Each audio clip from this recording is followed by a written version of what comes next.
Bonsoir tout le monde, mon nom est Isabelle Vallée et nous sommes en direct du Hilton à Laval pour notre dernier Facebook Live et nous sommes devant public aujourd'hui. Merci tout le monde! Donc, ce soir, on a nos deux derniers conférenciers que je vais vous présenter dans quelques instants, qui seront donc de TEDx Laval le 12 octobre prochain et qui sont avec moi. Et sans plus tarder, je vous les présente. Alors, Martin Ducharme, enchanté Martin, bonsoir. Qui est stratège en création et valorisation de marque chez Nievo Branding et co-auteur du livre Le 6e talent publié en 2017. Merci d'être avec nous ce soir pour notre 5 à 7 du jeudi. Bien, merci. Et Emmanuel Sabouret, qui est hypnologue et qui se spécialise dans l'hypnose conversationnelle et ericksonienne. Alors, on va devoir parler de ça un petit peu. Il est conférencier et formateur et a créé l'école Cognition Academy. Merci, Emmanuel, d'être venu de Québec. Bonsoir, Isabelle, ça fait plaisir. Merci. Donc, Martin et Emmanuel, évidemment, ce n'est pas tout le monde qui vous connaît. On est en direct sur Facebook. J'aimerais prendre le temps de vous laisser la chance, à vrai dire, de nous parler un peu de votre parcours professionnel parce que votre parcours professionnel a également certainement un lien peut-être avec vos conférences qui seront présentées à TEDx Laval. Martin, toi, tu es normalement plus dans l'accompagnement d'entrepreneurs, d'entreprises dans le développement de leur marque et tout ça.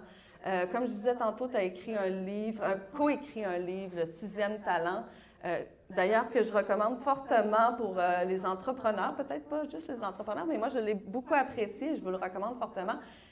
C'est quoi l'idée derrière ce livre-là, Le 6e talent? Et puis, c'est quoi le 6e talent? Est-ce que tu peux nous en parler?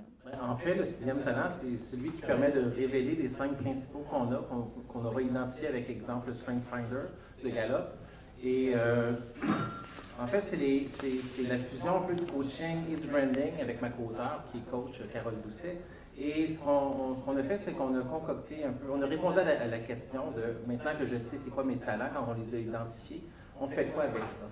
Donc, le livre va répondre à cette question-là, puis c'est vraiment les principes du branding que je vais enseigner à mes clients qui vont se retrouver là-dedans. Donc, c'est comment créer cette habitude-là d'utiliser nos talents, comment les mettre à profit dans notre carrière, dans notre profession, dans notre vie. Donc, ça fait un peu le tour du cœur du livre comme tel. Là. OK. Et puis, c'est quoi le lien, justement, tu parles, normalement, tu accompagnes des entreprises plus dans le développement de leur image de marque et tout ça. Comment on fait le parallèle avec le livre de ton amant? Bien, une entreprise a aussi des talents, dans le fond. Hein? Là, on parle de raison sociale, c'est une personne morale. Donc, une personne morale, une entité d'affaires, c'est la même chose qu'un individu. Donc, l'entreprise a des caractéristiques, des choses qui la caractérisent, des talents, des choses à mettre en valeur. Donc, c'est le même principe qui s'applique dans le fond. C'est de se positionner avec ce qu'on a de meilleur en nous. L'entreprise, c'est la même chose.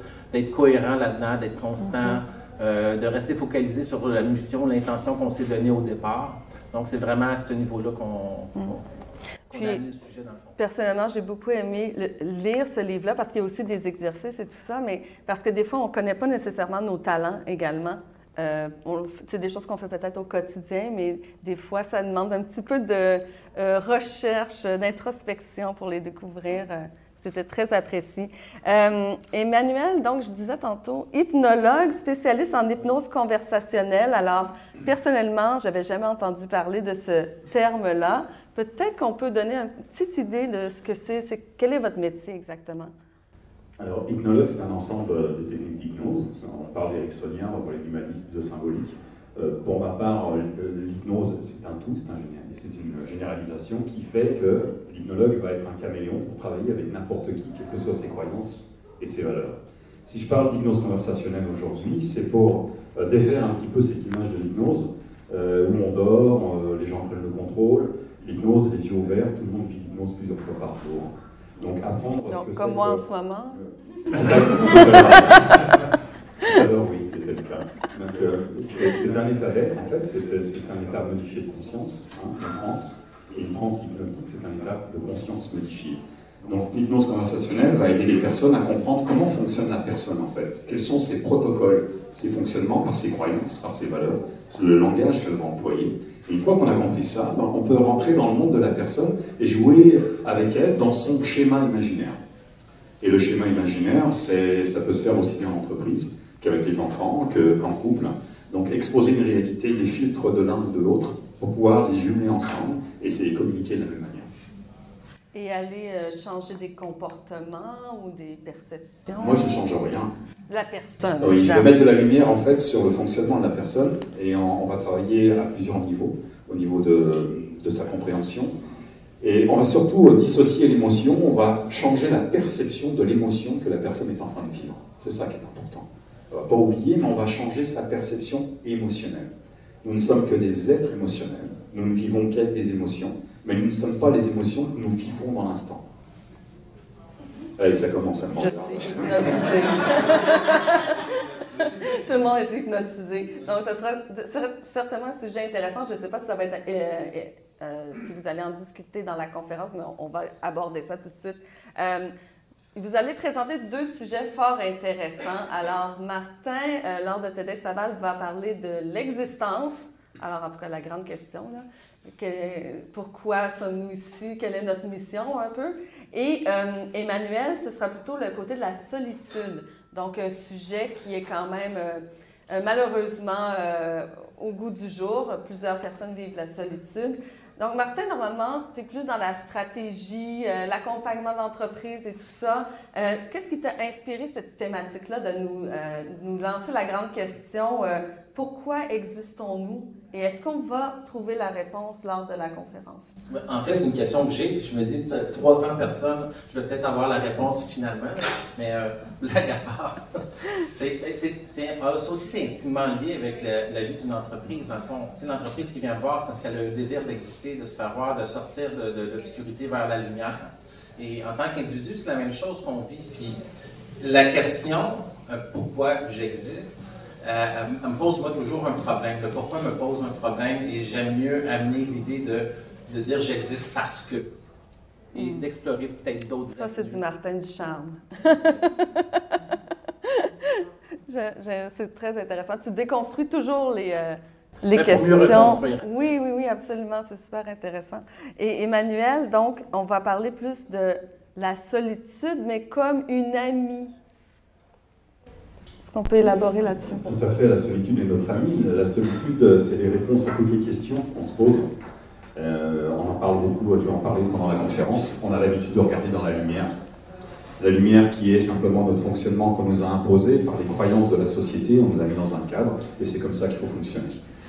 Ben oui, mais à la base, on n'est pas comme ça, on a une identité qui voudrait s'exprimer, et puis on nous interdit de le faire. On nous met ce cadre d'adulte, et on oublie le plaisir, on oublie beaucoup de choses. Mais tous ces apprentissages restent ancrés à l'intérieur de nous, dans une zone qui est sombre, et qui apparaît régulièrement sans qu'on en ait conscience. Quand on n'est pas bien, c'est qu'il y a une confrontation entre ce qu'on nous demande d'être et ce que nous sommes. Si on s'autorise simplement à mettre de la lumière dans cette zone d'ombre qui a la solution, cette zone d'ombre, c'est souvent la solitude, les gens ont tendance à se laisser glisser vers le bas. Donc au contraire, c'est notre ami. Quand on se sent pas bien, c'est qu'on a une émotion qui nous limite, mais c'est un ami. Parce qu'un ennemi ne nous prévient pas, il nous frappe. Un ami, il va nous prévenir. Et dès qu'on sent un mal-être, il est en train de nous dire « Hey, il y a quelque chose qui ne va pas, rejoins-moi, mets de la lumière. » C'est aussi simple que ça. C'est quoi le titre du livre de Martin? Le sixième talent. Le sixième talent, oui. C'est le sixième talent? Le sixième talent? Oui. Ok, le sixième talent. C'était juste pour répéter encore.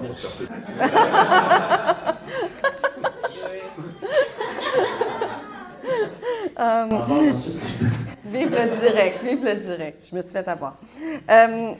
Et dites-moi, ce sera évidemment dans les deux cas, la première fois que vous allez participer à un TEDx, vous allez faire une conférence. Qu'est-ce qui vous a poussé à présenter vos sujets dans le cadre de TEDx Laval? Ben moi, c'est Gildo qui m'a poussé. Gildo étant le curateur de TEDx Laval. Et un vendredi soir, au mois de mai, je crois, il m'a appelé puis il m'a fait la proposition de participer au groupe de conférenciers de cette année. Et j'ai réfléchi le temps du week-end, puis je me suis lancé. Parce que, en fait, dès 2016, mon premier contact avec Gildo avait été de proposer mes services de conférencier. C'est une expérience que je souhaitais vivre à ce moment-là. Mais en 2016, il me dit c'est complet, mais il y a de la place pour les bénévoles. Là, il m'a attiré de cette façon-là. gentiment, avec beaucoup d'amour. Et depuis 2016, je suis impliqué avec TEDx Laval et j'adore l'expérience, les gens que je rencontre. Et cette année, je suis ultra heureux d'être sur le rond rouge, dans le fond, puis de faire ma conférence. Puis présenter ta grande idée. Oui, tout à fait. Excellent. Bonjour. Emmanuel, bonjour. Oui, c'est ça. Alors, qu'est-ce qui t'a poussé à présenter ce sujet-là, à parler de ce sujet-là dans le cadre de TEDx? Alors, si on parle du cadre de TEDx, au départ, j'avais aucune idée que j'allais faire un TEDx. C'est une de mes élèves, qui est devenue une amie, Laura, si elle regarde, je la salue, qui m'en a parlé et je lui ai dit j'ai pas le temps, je suis occupé. Et puis pour moi, TED, c'est fait pour des experts. Je regarde depuis des années, c'est assez exceptionnel. Jamais j'aurais pu imaginer que je puisse participer à un TED. Et elle m'a dit ok, je vais voir. Je vais m'en occuper. Et moi, je l'avais oublié. Et un jour, Gildo a téléphoné. Il m'a dit on a reçu votre dossier, on voudrait que vous participiez. Donc, c'est un honneur, vraiment un honneur. Voilà. Et pourquoi la solitude? Parce que dans mon métier, toutes les semaines, j'ai affaire à cette solitude. Mais en passant par cette solitude, on a tellement d'autres solutions et on va, comme un effet domino, trouver d'autres ressources. Donc, c'était le bon point de départ. Excellent. Et aujourd'hui, vous avez... On est jeudi soir. Aujourd'hui, donc, vous avez vécu une journée un peu particulière parce que c'était l'occasion où les 8 conférenciers de TEDx Laval étaient regroupés pour un peu faire une pratique, une grande générale. C'était la première fois que vous vous retrouviez sur le tapis rouge, le rond rouge reconnu de TEDx. Comment ça a été cette journée-là? Parce que j'ai senti beaucoup d'énergie, là. Pour moi, c'était une journée vraiment extraordinaire. C'est un beau cadeau. L'organisation de TEDx Laval est vraiment nous appuie beaucoup. On a des coachs, on a des ateliers. Puis aujourd'hui, c'était une pratique vraiment sur le fameux rond rouge. Et non, je ne suis pas allergique au tapis, donc ça va bien aller le 12 octobre. Mais le fait de faire cette pratique-là, de se mettre dans un contexte, ça nous a permis vraiment je pense, d'intégrer encore plus cet événement-là.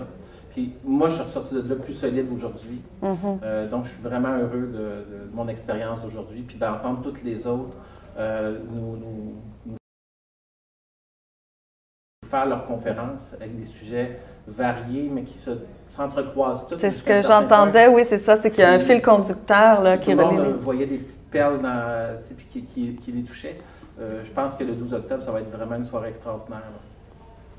Super. Emmanuel, l'expérience, comment c'était? C'est extraordinaire. D'abord, je pense qu'il faut remercier tous ceux qui organisent le TEDx. Oui, bravo, merci tout le monde, merci les bénévoles, merci les gens impliqués dans l'organisation, c'est beaucoup de travail. C'est énormément de travail, beaucoup d'humanité, beaucoup d'émotions dans tout ça. On a des coachs qui nous accompagnent, qui donnent de leur personne. Ils ont fait des feedbacks toute la journée. Ils sont très pointus. Ça, je trouve ça extraordinaire. En plus, il y a une émotion, une gentillesse dans tout ce qu'ils ont dit, c'est-à-dire qu'ils ont vraiment tendance à tirer tout le monde vers le haut. De voir tous ces participants, on est 8. Hein.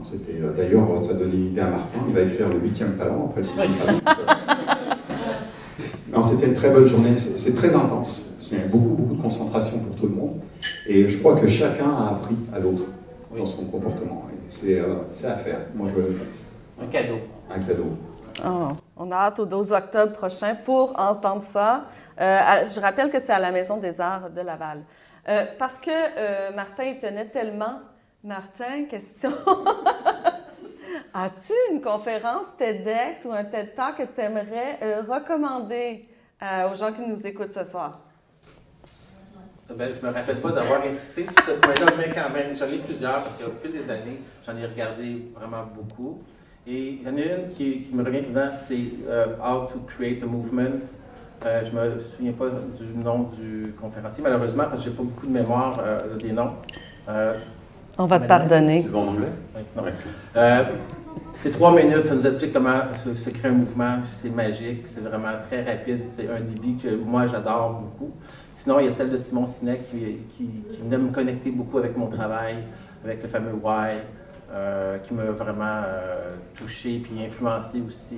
J'ai adoré. Puis, de toute façon, la plupart des conférenciers et des conférences sont souvent des sujets ultra intéressants. Et c'est une source de savoir et de connaissances incroyables. Elle me dit mieux que Emmanuel, je le fais. Oui. Moi, je regarde les TEDx depuis 2004. J'ai commencé à regarder. C'est précis, c'est très précis. Oui, parce que c'est la neurologie qui m'a plongé là-dedans. La date, c'était 15h30. La neurologie me passionne. Et voir ces sommités et parler de neurologie, mais avec une simplicité, ça m'a vraiment nourri. Mais vraiment, et c'est ce que j'adore, c'est la simplicité de tous ces experts qui passent sur ces scènes. C'est pour ça que, avec toute humilité, on se demande même des fois pourquoi on est là, nous. Oui. Mais il y en a un particulier, c'est un ami, c'est Pierre-Alain Pérez, qui était danseur à l'Opéra de Paris. Il a fait un TED à Paris et il avait monté des cours au Liban au moment où la guerre a éclaté. Et là, il a découvert l'hypnose. Je l'ai regardé, je ne sais pas, 30, 40 fois, j'ai pleuré 30, 40 fois. Donc ça m'a marqué. En plus, j'ai une forte estime pour cet homme-là. Donc, définitivement, aller, on Google ça et puis on va voir pour s'inspirer pour... Tout à fait. Et comme j'aime le dire souvent, TEDx Laval, c'est la 4e édition. Donc, en ligne, tedxlaval.com, vous pouvez aussi voir les différentes conférences qui ont été données par le passé. Et il y a plusieurs sujets vraiment fort intéressants et ça va vous donner une petite idée de ce qui vous attend le 12 octobre prochain également.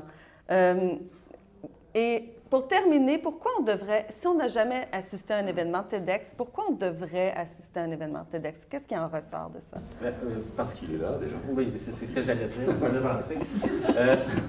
Si vous n'avez jamais vécu l'expérience TEDx, je pense que c'est un must à avoir au moins un show comme ça. Allez explorer un peu Internet, ça va vous donner vraiment le feeling, le beat de ça. Puis il y en a un à Laval. Puis c'est un cadeau, ça aussi, qu'on peut avoir. On n'est pas obligé d'aller très loin. L'organisation est vraiment sur la coche, très professionnelle. Puis les conférenciers sont très, très, très sérieux dans le travail qu'ils ont à faire. Puis ça, je trouve ça merveilleux, là. Puis depuis 2016, je pense que l'organisation devient toujours de plus en plus meilleure, de mieux en mieux. Donc, c'est de bel augure pour cette année. Oui. Et Emmanuel. Je ne répéterai pas ce qu'il a dit, mais je l'appuie franchement. Il y a toute l'organisation derrière. Mais je pense aussi, tout est expert. Tous ceux qui viennent, ils sont des experts. Donc il y a une expertise, il y a une vulgarisation. Donc ça dure à peu près 15 minutes environ le passage. En 15 minutes, il y a beaucoup d'outils à aller venir chercher. Mais au-delà de ces outils, aussi de la compréhension, il y a le cadre, le protocole de TED, qui est très particulier dans la présentation. Et puis, il y a tout ce côté oratoire aussi. Donc, je pense que toutes les personnes qui sont intéressées par la communication, qui voudraient aussi comprendre un petit peu le fonctionnement, c'est très enrichissant. Ça aide énormément à aller chercher une précision aussi dans la communication. Emmanuel Martin, merci beaucoup. C'est déjà la fin. Est-ce que vous avez des choses à rajouter? Simplement, merci Isabelle. Ça fait plaisir. Merci Isabelle. Merci. Donc, merci d'avoir été à l'écoute de ce dernier Facebook Live. Évidemment, on vous attend le 12 octobre prochain à la Maison des Arts de Laval. Et entre-temps, on vous invite à vous procurer des billets sur tedxlaval.com. Également, consulter notre programmation complète qui est en ligne. Je tiens à remercier l'Hôtel Hilton Laval qui nous a accueillis ce soir et à remercier notre public en délire.